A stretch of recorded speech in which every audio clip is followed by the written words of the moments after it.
पूर्ण कार्यक्रम मामंद्याचा पार पडला आणि भगवान ज्ञानोबराय पांडुरंगापाशी गेले. देवा भगवंता, आल्या जीवनाचं कार्य सफळ झालं, तीर्थयात्रा पार पडली, संप्रदाय उभा झाला, जीवनात जे करायचंय ते करून चुकलेलं आहे.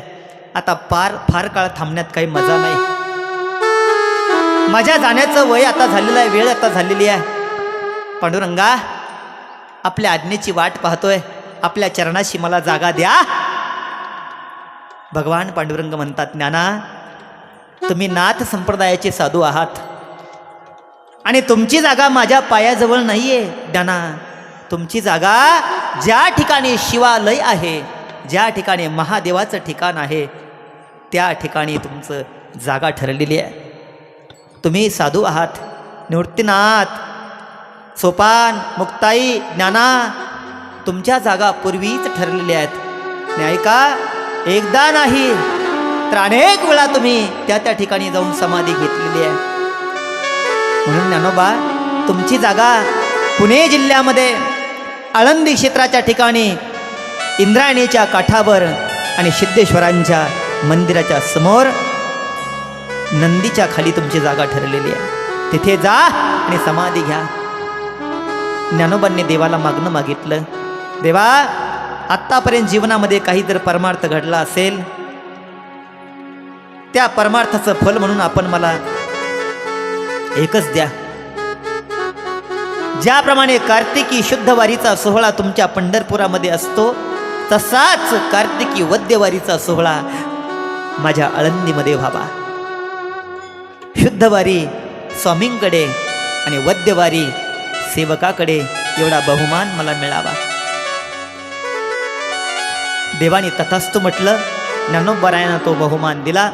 सारी संत मंडळी आळंदीच्या दिशेनं निघाली आणि ज्ञानोबरायांनी सर्वांना निमंत्रण दिलेलं, बाबांनो, कार्तिकी वद्यवारीला सर्वांनी आळंदीला या.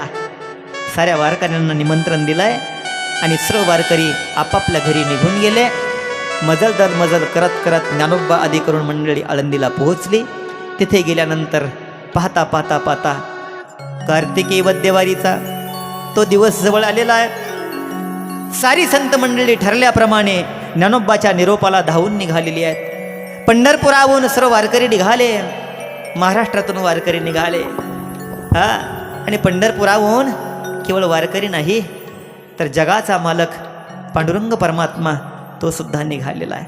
पाहता पाहता पाहता सर्व दिंड्या अगदी आळंदीमध्ये दाखल झालेल्या आहेत. आणि आळंदीमध्ये दिंड्या दाखल झाल्यानंतर काय तिथला चमत्कार पाहता. सारी संत मंडळी, साऱ्यांचं स्वागत सोपान काकांनी केलेलं आहे. सौंदर्याच्या खाली सर्वांना जागा दिलेली आहे. सारी संत मंडळी त्या ठिकाणी बसलेली आहे. नामदेवराय आले. ज्ञानोबांना अतिशय आनंद झाला. दोघांनी एकमेकांना कडकडून मिठी मारलेली आहे. संतांचं मिलन, संतांचं प्रेम किती अविस्मरणीय असतं, लक्षात ठेवा. ज्ञानोबांनी नामयाला मिठी मारली, नामा, आणि मनातला भाव बोलून दाखवला, नामा, आल्या जन्मीचं कार्य पूर्ण झालंय. ज्ञानेश्वरी सांगून झालीय, गीतेचा अर्थ सांगून झालाय, संप्रदायाची स्थापना केली आहे. सारी वारकरी मंडळी एका भगव्या झेंड्याखाली आज आली आहे. अमृतानुभव चांगदेव 65 हरिपाठाचं विवरण झालेलं आहे. या जन्मीचं कार्य संपलं नामदेवा. आता या जगाचा निरोप घेण्याची वेळ आलेली आहे. तुम्ही माझे परम मित्र आहात. आता मला जाण्याची परवानगी द्या. जातो आहे नामदेवा. आता मला माझा पांडुरंग बोलावतो आहे. ऐकल्याबरोबर नामदेवाला काहीच कळेना. हृदय हेलावून गेलं. तोंडातून शब्द फुटेनात, डोळ्यातून टचकन पाणी बाहेर आलं. ज्ञानोबा बोलत होते आणि नामदेवराय फक्त ज्ञानोबाच्या ओठाकडे पाहत होते. काय बोलावं म्हणून कळेना. आणि ज्ञानोबा म्हणतात, नामा, वाईट कसलं वाटतंय, कसली चिंता करताय नामदेवा. भगवान श्रीकृष्णांनी 5000 वर्षापूर्वी सांगितलेली गीता जरा आठवा. नैनम छिन्नन्ति शस्त्राणि नैनम दहती पावकः न चैनम क्लदेन्त्यापो न शोषयती मारुतः. या जगामध्ये आत्मा कधीही मरत नाही ना त्याला कोणी मारू शकत नाही. हे त्रिकालबाधित सत्य आहे. आज मी जाणार आहे या कल्पनेनं तुम्ही वाईट का वाटून घेता. आत्मा तर कधी मरत नाही ना. आपण आत्मा आहोत नामदेवा याची तुम्हाला जाण आहे. तुम्हीही बोध संपन्न आहात. तुम्हालाही सद्गुरूंचा बोध झालेला आहे. नामदेवराय बोलायला लागले, नाना खरं आहे तुमचं, पण अहो आत्ताच कुठे हा संप्रदाय तुम्ही स्थापन केला. साऱ्या संतांची मांदी आळी जमवली. रामकृष्ण हरी नामाचा गजर करत करत करत आपण त्या काशी यात्रेपर्यंत गेलो. सर्व जगाला प्रेमाचा संदेश आपण दिला ज्ञानोबा. आणि इथून पुढे तर आपल्याला खऱ्या कार्याला सुरुवात करायची. आणि तुम्ही जाण्याची भाषा करता. ज्ञानोबा जाऊ नका, जाऊ नका. नाही नामा, मला माझा पांडुरंग बोलवतोय, मला जावं लागेल. आणि मग तर नामदेवराय धाडकन खाली कोसळले. ऐकायला तयार नाही ज्ञानोबा. निवृत्तीनाथ दादा लांब उभे असे पाहतायत. ज्ञानोबा निवृत्तीनाथ दादाकडे गेले. प्रसंग मोठा कठीण आहे. आणि गेल्यानंतर आपल्या गुरुदेवांची आज्ञा मागतायत. दादा आतापर्यंत काही चुकलं असेल, मागलं असेल, क्षमा करा. जेव्हा आई गेली, बाबा गेले, दादा तुम्ही आमची आई झालात, आमचे बाबा झालात, आमचे भाऊ तुम्हीच झालात आणि आमचे गुरु सुद्धा तुम्हीच आहात. आता एकच करा, जाण्याची परवानगी द्या. समाधी घेईन म्हणतो. आणि समाधी हा शब्द ऐकल्याबरोबर निवृत्तीनाथ दादा सुद्धा खाली कोसळले. नाना खरे असं बोलतोस? मोठ्याच्या आधी लहानानं जाणं शोभतं ज्ञाना. अरे मोठ्याच्या आधी लहानानं जाणं म्हणजे वळचणीचं पाणी आढ्याला जाण्यासारखं आहे. का म्हणून उलट भाषा करतोस? का म्हणून? आणि तुझ्याशिवाय आम्हाला कोण आहे? निवृत्तीनाथ दादा तसे सोपान काका जवळ आले, मुक्ताई जवळ आली. आणि मुक्ताईने विचारलं, ज्ञानदादा तू काय बोलतोस? आम्हाला काही पण कळत नाही बरं का. तुझ्या बोलण्याचा नेमका अर्थ तरी काय, तर फोडून सांगशील? ज्ञानोबा म्हणतात, मुक्ते जेव्हा मी कुटीमध्ये दार लावून बसलो तेव्हा माझ्या जगण्याचा अर्थ तू मला सांगितलास. आणि आज माझ्या मृत्यूचा अर्थ मी तुला सांगू? आपला दादा आपल्यामधून जाणार आहे ही कल्पनाच मुक्ताईला सहन झाली नाही. आणि धाडकन जमिनीवर डोकं आपटायला सुरुवात केली. दादा का म्हणून आमच्यामध्ये जाण्याची भाषा करतोस? आई गेली, बाबा गेले, तेव्हा एवढं दुःख झालं नाही रे दादा. पण आज आमच्यामधून तू चाललास हे मनाला न पटणार आहे दादा. जाऊ नको दादा, तुझ्याशिवाय आम्हाला कोण आहे? कोण आहे? जायचंच असेल ना दादा, आपण सारे एकदमच जाऊया, एकदमच जाऊया. पण एकटा जाऊ नकोस. तशी सोपानाची गत. दादा दादा दादा आणि सारे वारकरी त्या ठिकाणी. अहो वारकऱ्यांच्या डोळ्यातून टप टप टप टप टप पाणी खाली पडतंय. साऱ्यांच्या डोळ्यातला पाण्याचा एक महापूर तयार झाला. आणि तोच महापूर त्या इंद्रायणीमध्ये मिसळून गेला. ज्ञानोबा समाधीस्थ होणाऱ्या या कल्पनेनं इंद्रायणी नदी सुद्धा क्षणभर थांबलेली आहे. सिद्धेश्वराच्या त्या पिंडीला सुद्धा पाहणा फुटलेला आहे. आणि ज्या सुवर्ण पिंपळानं साक्षीनं त्या ठिकाणी सर्व व्यथा वेदना जाणल्या, तो सुवर्ण पिंपळ सुद्धा क्षणभर हळहळल्याशिवाय राहिला नाही. त्या पिंपळाची पानं सुद्धा सळसळ सळसळ करायला लागली. ज्ञानोबाच्या डोक्यावर टप टप टप टप टप टप पडायला लागली. ज्ञानोबाचा हट्ट. आणि मग नामदेवरायांनी आपल्या मुलांना सांगितलं, बाबांनो समाधीची जागा स्वच्छ करा. नामदेवरायांची 4 मुलं, नारा, विठा, गोंदा आणि महादा, चौघांना बोलवलं. चौघांनी ज्ञानोबरायांच्या समाधीची जागा स्वच्छ केलेली आहे. गोमूत्रानं शुद्ध केलेली आहे. त्यामध्ये पंचनद्याचं जल आणून जागा सारवलेली आहे. रांगोळी, फुले, दर्भ, तुळशी, मंजुळा त्या ठिकाणी ठेवलेल्या आहेत. सर्वत्र त्या ठिकाणी चंदनाचा घमघमाट चाललेला आहे. आणि ज्ञानोबराय आता समाधीस्थ होणार आहे.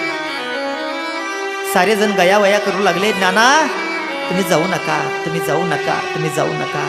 पण ज्ञानोबरायांचं ठरलं माणसानं काम घेऊन जन्माला यावं आणि काम संपलं की उभ्या पावली निघून जावं. ज्ञानोबा म्हणतात, बाबा आपण सारे एका गाडीचे प्रवासी आहोत, सारे एका गाडीचे प्रवासी आहोत. प्रत्येकाला एक ना एक दिवस गाडीमधून खाली उतरायचं. प्रत्येकाचं स्टेशन कदाचित वेगळं असेल, पण प्रत्येकाला एक दिवस उतरायचंय. तसं आपण सारे प्रवासी आहोत, प्रत्येकाला उतरावं लागणार आहे. आज माझं स्टेशन आलेलं आहे, मला जावं लागेल. आकाशामध्ये अनेक नक्षत्र येतात आणि जातात, शहाण्यानं त्याची खंत करायची नसते. आणि सारे वारकरी ढसाढसा रडायला लागले. ज्ञानोबा मात्र आपल्या समाधी स्थळाकडे निघायला लागलेत. 3.5 पाऊले टाकिली निश्चळ, नेमेले स्थळ इंद्रायणी. 3.5 पावलं टाकलेले आहेत. सारे वारकरी आठवू आठवू रडायला लागले. फार आठविते निवृत्तीचे चित्ती, सोपान स्पुंदती मुक्ताबाई. मागचं सारं आठवायला लागलेलं आहे. ते ज्ञानोबा तो रेडा बोलवला, ती भिंत चालवली, ते मांडे भाजले, सारं डोळ्यासमोर चित्र यायला लागलेलं आहे. आणि निवृत्तीनाथ दादा सुद्धा नाव निवृत्ती असताना सुद्धा प्रवृत्तीवर येऊन रडायला लागलेले आहेत. संत रडत होते, नवल नाही. जगाचा मालक पांडुरंग परमात्मा सुद्धा डोळ्याला धारा लागलेले आहेत. आतापर्यंत संत रडत होते आणि देव त्यांना सांत्वन करत होते.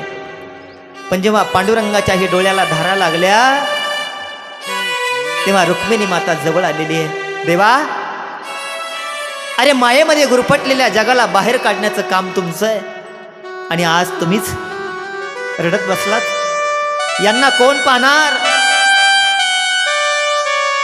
तेव्हा पांडुरंगाच्या मुखातून निघालेले उद्गार. पांडुरंग म्हणतात, रुक्मिणी हा एकची योगी देखिला नयनी. देव म्हणे रुक्मिणी हा एकची योगी देखिला नयनी. त्याच्यासारखा योगी मी जगामध्ये कुठेच पाहिला नाही. ज्ञानोबा सारखं सावळं परब्रह्म पुन्हा जन्माला येणं शक्य नाही. म्हणून बी रडेली आत नवल नाही. अगं ज्या धरणीवर ज्ञानोबा जन्माला आलेत ना, ती धरणी सुद्धा त्याच्या हे डोळ्यात पाणी येणार आहे. आणि ज्या आकाशाच्या खाली ज्ञानोबा जन्माला आले त्या आकाशाला सुद्धा आज पाजर फुटणार आहे. ही अवस्था आहे. आणि मग सोवळ्याने हरी वाढी तो सकळा, मनीचा कळवळा कोण जाणे. असा हा मनीचा कळवळा. सर्वांच्या अंतकरणात तिळी तिळी तुटायला लागले. ज्ञानोबराय पुन्हा एकदा आपल्या गुरुंकडे गेले आणि ज्ञानोबराय म्हणतात, गुरुदेवा पाळिलो पोसिलो चालविला लळा. निवृत्ती दादाच्या डोळ्यातून धारा लागल्या आणि निवृत्ती दादा म्हणतात, अमर्यादा कधी केली नाही येणे, शिष्य गुरु पण सिद्धी नेले. कधी सुद्धा अमर्यादा केली नाही. म्हणून असे हे गुरु आणि शिष्याचं प्रेमळ नातं त्या ठिकाणी. आणि ज्ञानोबराय सर्वांचा निरोप घेऊन आता समाधीकडे निघालेले आहेत. आणि काय सांगावं, काय चमत्कार. ज्ञानोबांच्या एका हाताला निवृत्तीनाथ दादांनी धरलाय. देव निवृत्ती आणि दुसऱ्या हाताला पांडुरंगानं धरलाय. धरिले आणि निघाले ज्ञानोबराय. देव निवृत्ती धरिले दोन्ही देव निवृत्ती धरिले दोन्ही देव निवृत्ती दोन्ही जातो ज्ञानेश्वर समाधीसी जातो ज्ञानेश्वर समाधीसी देवनिवृत्त्याने धरिले दोन्ही कर देवनिवृत्त्याने धरिले दोन्ही कर देवनिवृत्त्याने धरिले दोन्ही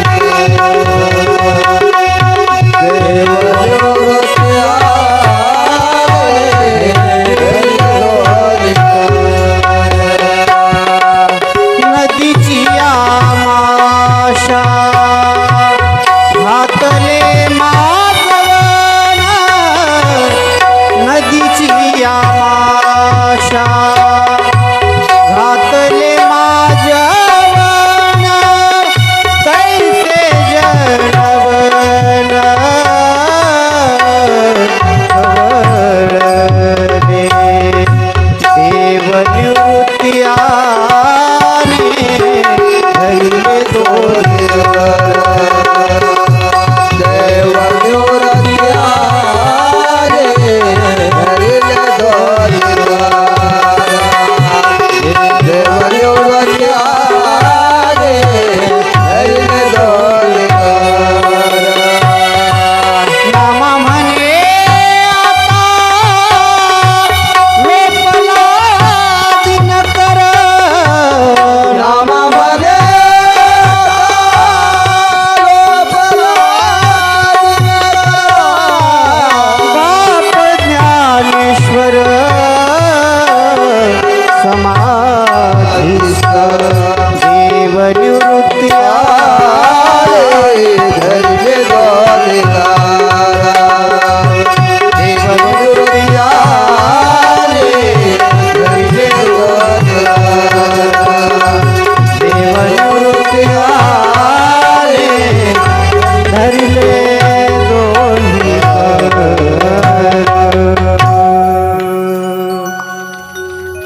नामा म्हणे आता लोपला दिनकर बाप ज्ञानेश्वर समाधिस्थ का झाकलीय घटीचा दिवा काय झाला नेनो केधवा या रीती जो पांडवा देह ठेवी या ज्ञायाने ज्ञानोबरायांनी जगाचा निरोप घेतला.